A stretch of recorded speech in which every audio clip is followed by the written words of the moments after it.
Reproduction in animal, जसं आपण प्लांटमध्ये बघितलं, प्लांटमध्ये असतं asexual reproduction, but in animal sexual reproduction. आता मेलमध्ये आणि फिमेलमध्ये, फिमेलमध्ये कुठले हॉर्मोन्स असतात?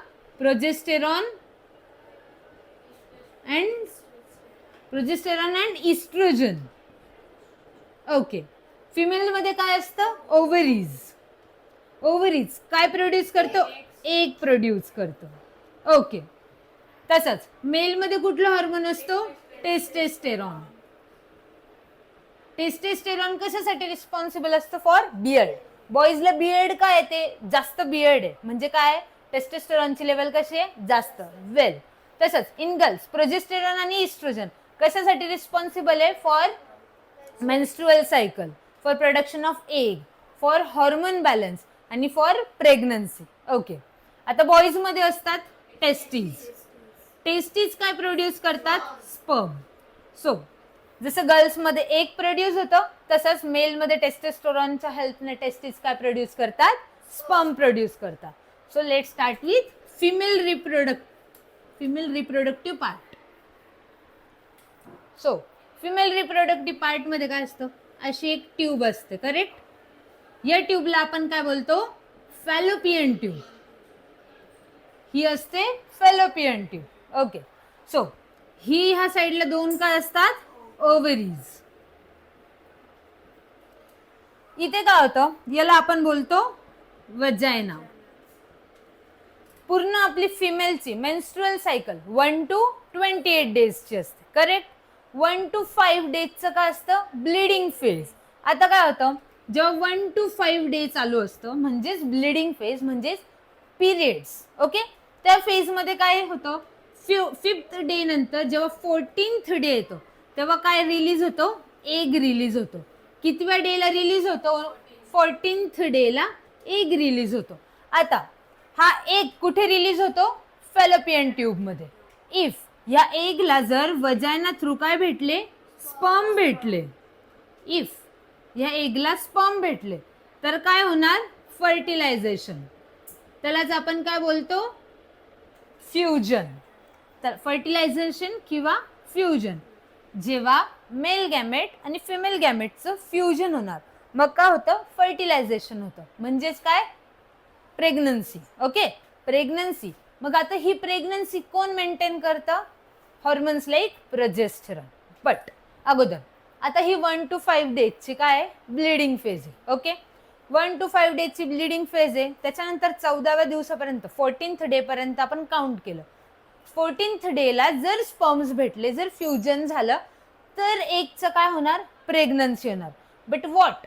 जर 14th डेला फ्युजनच नाही झालं, वजानाला स्पर्मच नाही भेटले, इफ स्पर्मची एंट्रीच नाही झाली, तर हा एग काय होतो? बर्स्ट होतो. बर्स्ट झाल्यावर काय फॉर्म होतं? ब्लिडिंग फेज फॉर्म होती. हळूहळू. तर हा एग काय फॉर्म एग बर्स्ट होतो. मग काय होतं? ब्लिडिंग फेज पुन्हा होते. आणि अगेन जेव्हा एगला स्पर्म नाही भेटत, तेव्हा हा एग बर्स्ट होण्यापूर्वी, ब्लिडिंग फेज स्टार्ट होण्यापूर्वी काय फॉर्म होतं? कॉर्पस ल्युटेनम. कॉर्पस ल्युटेनम कसा सबस्टन्स असतो? जेली लाईक सबस्टन्स असतो. म्हणजे पिरियड्स झाल्यानंतर 1 to 5 डेज झाल्यानंतर जेव्हा 14th डे येतो, इफ स्पर्म नाही भेटले, एगचं जेव्हा बर्स्ट होणार आहे पिरियडसाठी, ब्लिडिंग फेजसाठी, त्यापूर्वी काय होतं? कॉर्पस ल्युटेनम सबस्टन्स बनतो. कसा असतो तो? जेली लाईक सबस्टन्स असतो. ओके. Got it? जायचं पुढे. मग बॉईज मध्ये काय असतं? स्पर्म हा त्याचा टेल लाईक एरिया. आता स्पर्म कशा थ्रू ट्रॅव्हल होतं? विथ द हेल्प ऑफ सीमेन. ओके. सीमेन कसं असतं? व्हाईट फ्लुइडी लाईक स्ट्रक्चर असतं. तर सीमेन थ्रू स्पर्म काय करतात? ट्रॅव्हल करतात. कुठून? गर्ल्सच्या वजाना थ्रू. हा वजाना थ्रू हा स्पर्म कधी ट्रॅव्हल होणार? जेव्हा फ्युजन होईल. When male and female gametes meet, जेव्हा फ्युजन होणार, तेव्हा हा स्पर्म ट्रॅव्हल करतो through the help of vagina. Okay. आता वजायना कुठे बिलॉंग? वजायनाचं लोकेशन वेन एक पॉइंट असतो urination, second is for the vagina and the third point is for what? Waste material. Vagina कुठे असतो? In between, middle. Okay, got it? जायचं पुढे. तर आता इन शॉर्ट आपली फॅलोपियन ट्यूब मध्ये काय असतं? एग, म्हणजे आपलं बेबी. बेबी कुठे प्रोड्यूस होणार? ऑफकोर्स नाही, ओव्हरी मधून एग रिलीज होणार. एग येतो कुठे? फॅलोपियन ट्यूब मध्ये. एगच काय बनतं? बेबी बनतं. म्हणजे फॅलोपियन ट्यूब मध्ये काय बनणार? बेबी बनणार. कधी बनणार? जेव्हा स्पर्म्स एंटर करतील थ्रू वजायना. ओके, आता जेव्हा ते 1 to 5 डेज असतात त्यालाच आपण म्हणतो मेन्स्ट्रुअल फेज. 1 to 5 डेजची पिरियड फेज असते, ज्याला आपण ब्लिडिंग फेज पण म्हणतो. तेव्हा काही हॉर्मोन्स जास्त, काही कमी, हॉर्मोनल चेंजेस होतात. Mood swings. ओके, तुम्हाला ते पण मेन्शन असेल टेक्स्टबुकमध्ये. मूड स्विंग्स नावाचा प्रकार असतो, जो की कोणात होतो? वुमेन मध्ये. Always in women, not in boys. हा, डिपेंड्स बॉईज मध्ये पण, but always happens in women. का? Due to the disturbance of hormones like progesterone and oestrogen.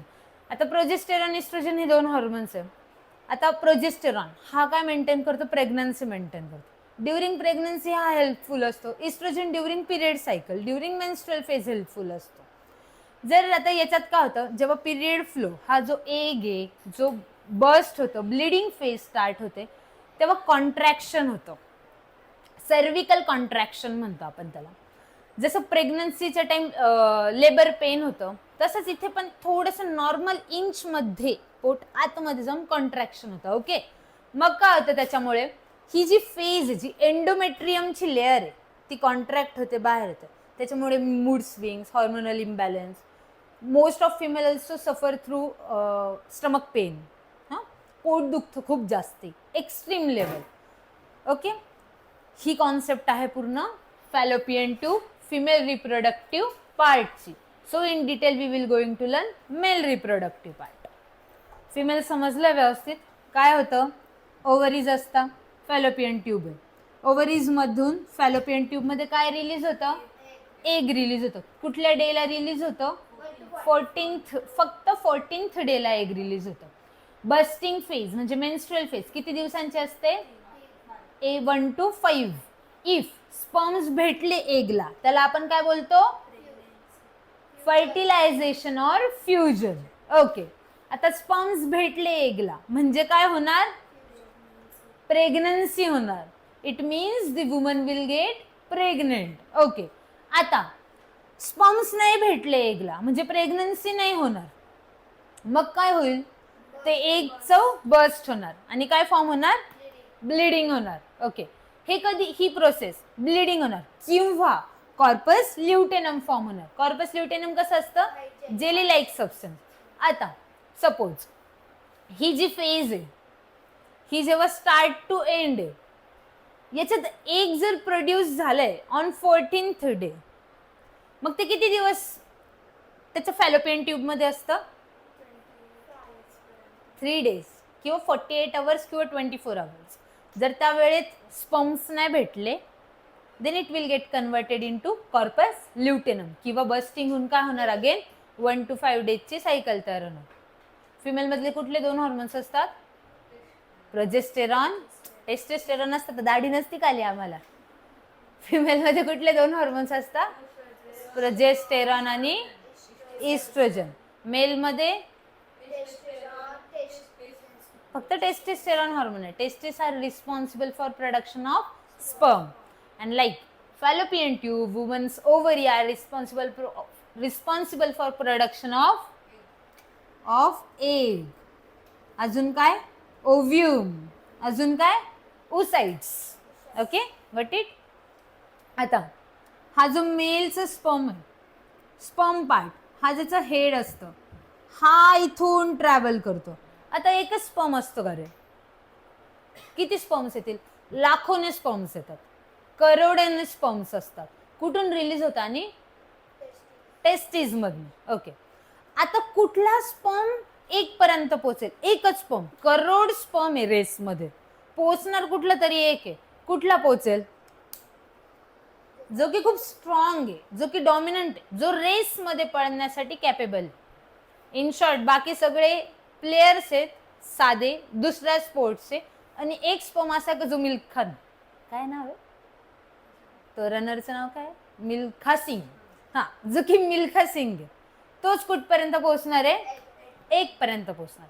जो स्पर्म 1 पर्यंत पोहोचला, जो डॉमिनंट राहील, जो स्ट्रॉंग राहील, तो 1 पर्यंत पोहोचला तर काय होणार आहे, फ्युजन होणार आहे, फर्टिलायझेशन होणार आहे, आणि काय फॉर्म होणार आहे, प्रेग्नन्सी. Okay, got it. कोण नाही रे, 2 नाही पोहोचू शकत. एक पहिले जर एक ॲट अ टाइम 2 जरी पोहोचले ना, एंट्री एकाचीच होईल. हा जो एग असतो ना ओसाइट्स, त्याला मल्टिपल, आपण ते पण शिकू. हा जो एग, जो ओसाइट असतो ना, त्याला मल्टिपल लेयर्स असतात. सांगतो 1 मिनिट. ह्या मल्टिपल लेयर्सला ब्रेक डाऊन करून ह्या स्पर्मला ह्या रेसमध्ये जिंकायचं असतं. मग असे लाखो स्पर्म्स येतात, काही मरून जातात, काही नाही पोहोचत पण इथपर्यंत.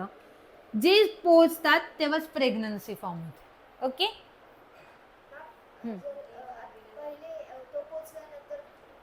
दुसऱ्याला घेतच नाही, पहिले एकदा पोहोचलं, फॉर्मेशन लगेच स्टार्ट व्हायला लागतं. पहिला स्पर्म पोहोचला, गेम ओव्हर.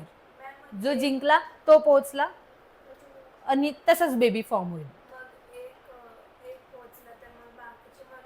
बाकीचे डेड होतात, ते अगेन फ्लो थ्रू बाहेर येतात, वजॅनल वॉशिंग थ्रू बाहेर येतात, किंवा वजॅनाचं फ्लुइड थ्रू बाहेर येतात. जे ट्विन्स, ते पण झायगॉट पण शिकू ना, झायगॉट, एम्ब्रिओ म्हणजे काय, गर्भ, ते पण शिकू आपण अजून हळूहळू. पहिला हा इंट्रोडक्टरी पार्ट झाला, फिमेलची सायकल कशी असते, मेलची कशी असते. मेलला सायकलच नाही आहे, जी आहे फिमेलची सायकल, ती पण 28 डेज.